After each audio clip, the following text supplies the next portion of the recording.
with your first chapter of your stepping stone, and this is your main course book, and the name of the chapter is Traveling with Grandfather Zoo. This story is actually written by Ruskin Bond. This is the picture of Ruskin Bond. He was born in the year 1934. He is an Indian author of British descent. The Indian Council for Child Education recognized his pioneering in the growth of children's literature in India and awarded him the Sahitya Akademi Award in the year 1992. He was also awarded the 4th Padma Shri Award. This is the highest civilian award. This is the 4th highest civilian award, Padma Shri in 1999. And the Padma Bhushan in the year 2014. This is the 3rd highest civilian award. So now he lives in Mussoorie right now. So he wrote his first book at the age of only 17, and the name of the book is The Room on the Road. He has written many books for children. So you can search on the Google and you will find there many books written by him, such as The Tree Lover, The Children of India, and many. I'm sure that you will surely enjoy the books. So before we start reading this chapter, I would like to read this part of the book before you read. Many parrots can be taught to say quite few words. If you had a talking parrot, what 3 things would you never want it to learn? You have to tell 3 things that you would never like your parrot, your pet parrot, to learn. I think you will never like your pet parrot to use impolite words, use abusive language, or curse anyone. You can add more, think for more. If you were to travel with your pet snake on a train, suppose you're carrying your pet snake on a train, how would you expect people to react towards your pet? I think you will never like the people to be horrified with your pet snake. You will not like that they should avoid be staying in the same compartment. Okay? You will never like your passengers in the train to just shrink in fear seeing your pet snake. You can add more. You think more about it. What other things you can add to it? How would you carry your pet snake? Suppose you are carrying a pet snake so that people will not notice it. You want to take your pet secretly. You don't want anyone to know. So you can hide it in a basket or keep it in your pocket if your pet is very small, or you can carry it in a box which should be properly ventilated. So you think of some more other points and write it down. Now let's start reading the chapter. So you can read along with me. Just open your book and start reading along with me. Read on what about the writer's grandfather who decides to travel with his animals. So the grandfather, he decides to travel with his animals. All aboard, shrieked Popeye, grandmother's pet parrot, as we climbed into Lucknow Express. We were moving for some months from Dehra to Lucknow, and as grandmother has insisted to take her parrot along, grandfather and I insisted on bringing our pets too. A teenager tiger, grandfather's, and a small squirrel, mine. But we thought it prudent to leave the python behind.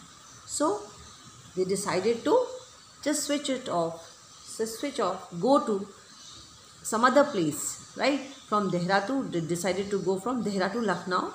So the grandmother said that she wanted to carry her pet, that is a parrot. So now the author said, okay, then I'll also carry my pet. So he had a pet, a squirrel. And grandfather said, I'll carry my pet, and that was a teenager tiger. But they thought it will be wise enough to leave the python behind. They also had a pet, a snake pet, right? So they wanted to leave that snake behind. I thought it will be better, it will be wise to leave the python behind, not to carry it.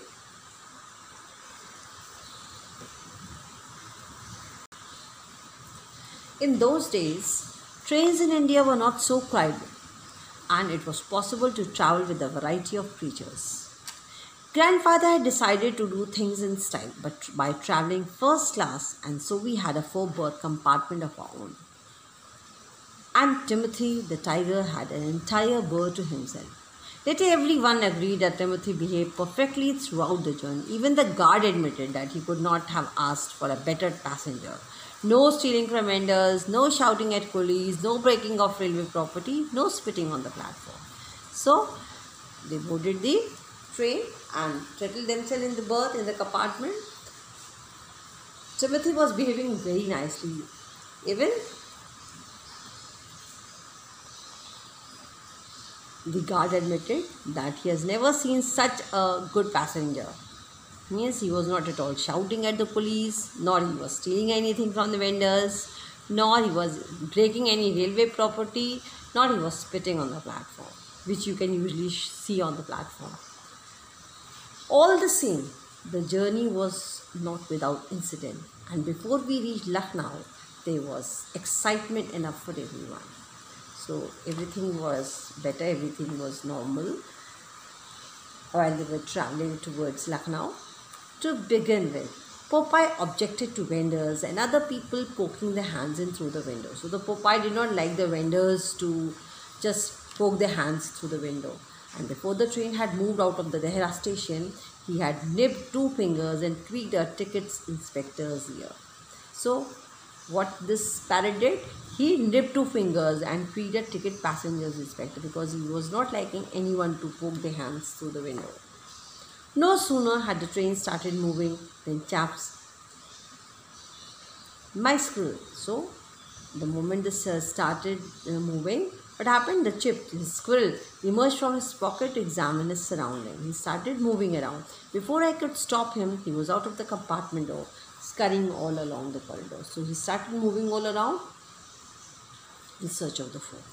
Chips discovered that the train was a squirrel's paradise. Almost all the passengers having brought large quantities of roasted peanuts before the train pulled out. So almost all the passengers, they were having roasted peanuts with them.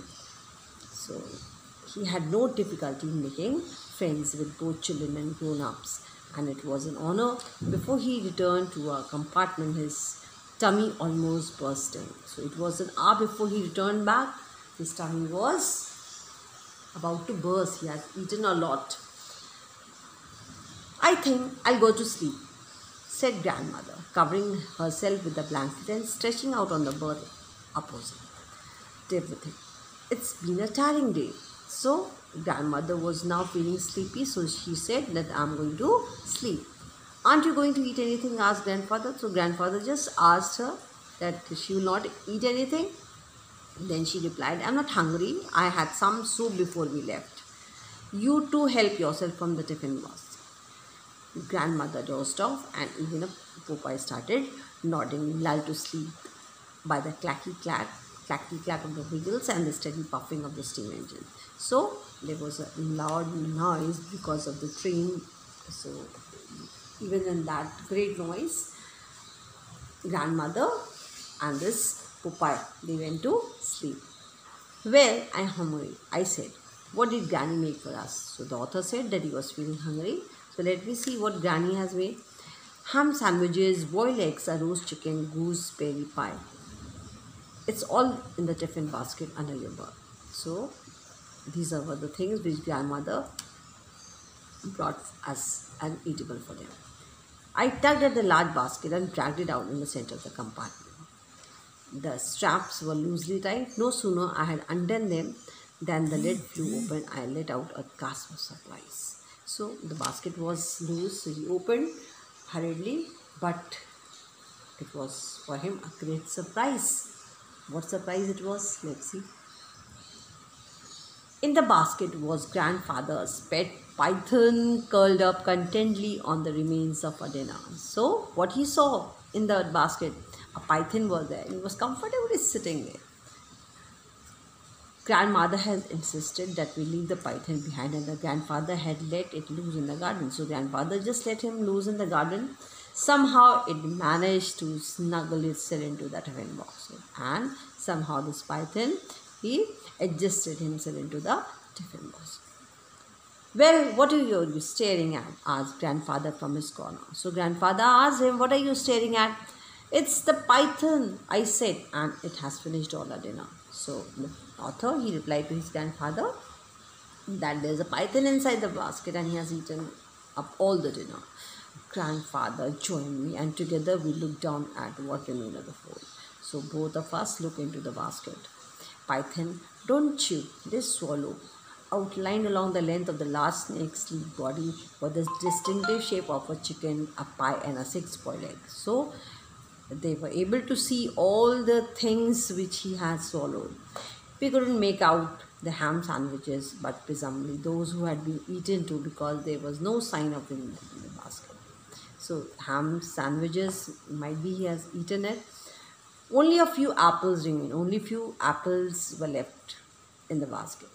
Evidently, the python don't care for apples. Maybe the python don't like apples. Grandfather snapped the basket shut and put it back beneath the bed. So grandfather suddenly closed the basket and just put it back.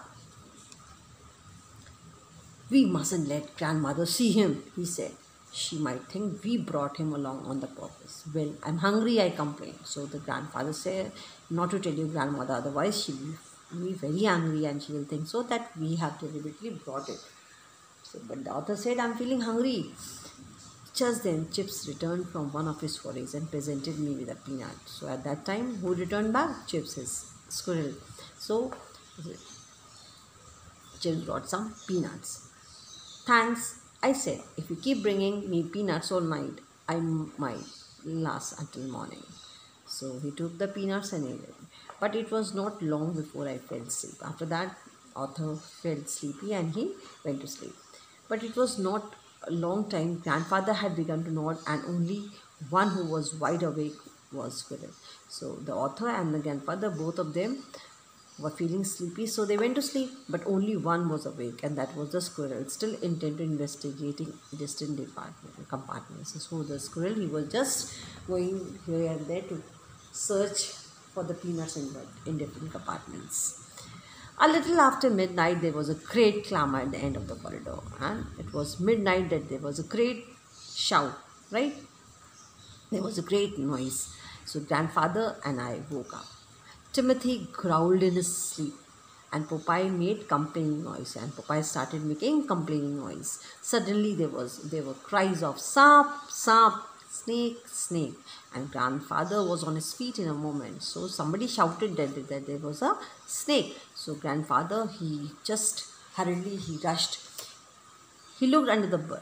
The tiffin basket was empty. The python's out, he said, and dashed out of the compartment in his pajamas, and I was close behind him. So, after seeing that this python was not in the basket, grandfather just dashed out of the compartment in his pajamas only, and the author escorted it.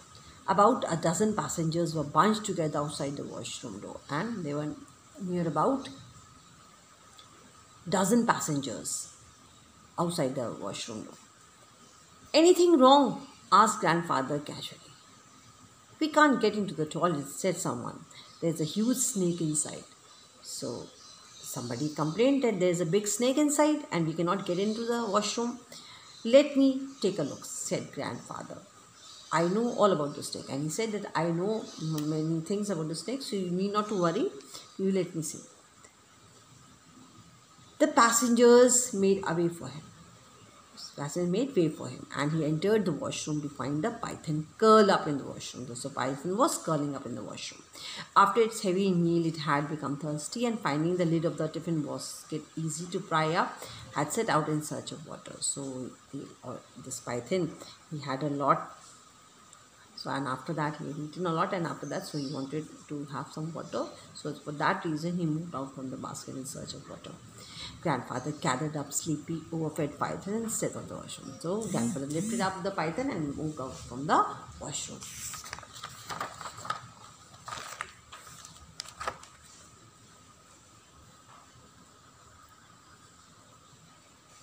The passenger hastily made way for him. So passenger left the way for him, for grandfather to move out.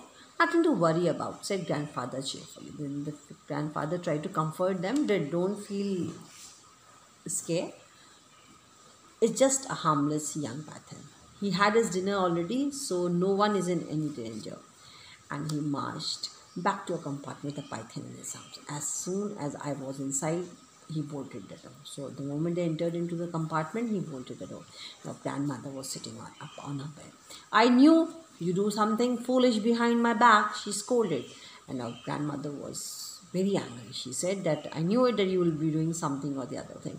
You told me don't get rid of that creature, and all that time you have been hiding it from me. So she said, complained that you were hiding this thing, that you brought the python along with you. Grandfather tried to explain that we had nothing to do with it, that the python had smuggled itself into the tiffin basket. But grandfather was unconvinced. Grandfather was not at all ready to listen that the python himself had got into the tiffin basket. What will Mabel do when she sees? She cried despairingly. Now she was very much worried about Mabel, because she said Mabel hardly likes any creature. My Aunt Mabel was a school teacher in Lucknow. She was going to share a new house, and she was terrified of all the reptiles, particularly snakes. So Aunt Mabel, she was a school teacher in Lucknow, and she was very much scared of the reptiles, particularly the snakes. So grandfather said, we won't let her see it. Back it goes into the tiffin basket, and he kept the python back into the tiffin basket. Early next morning, the train steamed to Lucknow. Aunt Mabel was on the platform to receive up. So the next morning, the train steamed into Lucknow station, and Aunt Mabel was there to receive them. Grandfather let all the passengers get out before he emerged from the compartment with Timothy on a chain. So when all the passengers stepped out, then after that, grandfather, he moved out of the compartment along with his tiger, Timothy. And I had chips in my pocket and suitcase in both the hands. You can see the author holding the two suitcase in his hand. Popeye stayed perched on his grandmother's shoulder, and Popeye sitting here on grandmother's shoulder, eyeing the busy platform with considerable distress. So he was looking all over here. He was in distress. Aunt Mabel, a lover of good food, immediately spotted the tiffin basket. So Aunt Mabel was a lover of good food. What she did, she simply spotted the tiffin basket, picked it up and said, it's not very heavy, and I'll carry it out to the taxi. And she said, I'll carry this tiffin basket. I hope you have got something for me. And she said, I hope there's something for me to also eat. So the author said, a whole chicken, I said. We hardly ate anything, said grandma. But the grandfather said that we had eaten anything. It's all yours, auntie, I added. So author was in the mood of joke. He said, it's all yours. Oh God, exclaimed Aunt Mabel. It's been ages since I tasted something cooked by your grandmother. So she said, it's a long time that she has tasted anything. And after that, there was no getting the basket away from her. And she kept the basket in her lap only, and did not let anyone else to touch the basket.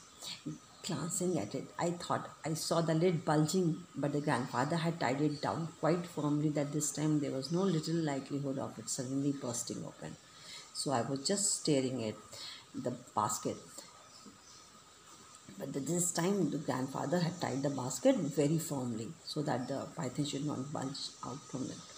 An enormous 1950 Chevrolet taxi was awaiting outside the station, and the family tumbled into it. So there was a taxi waiting for them. So all of them got into the taxi. Timothy got onto the back seat, having enough room for the grandfather and me, and Aunt Mabel sat in front with grandmother and the tiffin basket on her lap. So in this way, they settled themselves. Timothy got into the back seat, and the grandfather and this author, they also sat in the back seat, and then the front seat, and Mabel along with the grandmother, she sat there. Tell the taxi driver where to take us, dear, said grandmother. So grandmother said to tell the taxi driver where to go. He's looking rather nervous because of this tiger. The taxi driver must be feeling very nervous. Aunt Mabel gave instructions to the driver, and the taxi driver shot off in a cloud of dust. And then Aunt Mabel told her where to go, and the taxi started moving. Well, here we go, said grandfather grandfather, and I'm looking forward to settling into the new house. And grandfather said, I'm looking forward to settling into a new house. Popeye perched proudly on grandmother's shoulder, kept one suspicious eye on the quivering tiffin basket. But Popeye was sitting, though was sitting on the grandmother's shoulder, but was looking very suspicious and was keeping an eye on the basket. All aboard, he squawked, all aboard. When we got up a new house, we found a light breakfast waiting for us on the dining table. So there was a light breakfast which was waiting for them on the table. It isn't much, so Aunt Mabel said. She said, it's not much, but we'll supplement it with the content of your hamper. So she said, okay, whatever you have brought in the basket, it will be more than enough for us. And placing the basket on the table, she removed the lid. So what she did, she kept the basket on the table and she removed the lid. The python was half asleep with an apple in its mouth. So now the python at that time was sleeping, and python was holding an apple in his mouth. Aunt Mabel was no Eve to be tempted. She fainted away. Aunt Mabel, the moment she saw this python with the apple in it, she fainted. Grandfather promptly picked up the python and took it into the garden and draped it over a branch of a guava tree. Grandfather, very hurriedly, he picked up the python, he took it into the garden and hung it in a guava tree. When Aunt Mabel recovered, she insisted that there was a huge snake in the tiffin basket. So when Aunt Mabel, when she was conscious, she said that there was a snake. So we showed her the empty basket. We said, no, it is not at all like that. We showed her the empty basket. You are seeing things, said grandfather. And grandfather said that you are seeing things. It must be because of the heat, because it's too hot now. It is because of the heat only you must be seeing things. Grandmother said, but the grandmother, she said nothing, not even a single word. But Popeye broke into shrieks of maniacal laughter, and soon everyone, including a slightly hysterical Aunt Mabel, was doubled up with the laughter. So after that, we all busted into a hysterical laughter, and Aunt Mabel was looking here and there. What happened? What's the reason for this laugh? So all of them joined together in that laughter, but it was something very suspicious, isn't it? It was suspicious laughter. Why they all were laughing? So I think you'll enjoy the story. Read the story out. Learn all these words. You have all the words and meanings here. Write it in your copy and learn them, because you will come to know many words here. When you go through the chapter, it will be easy for you to understand the chapter.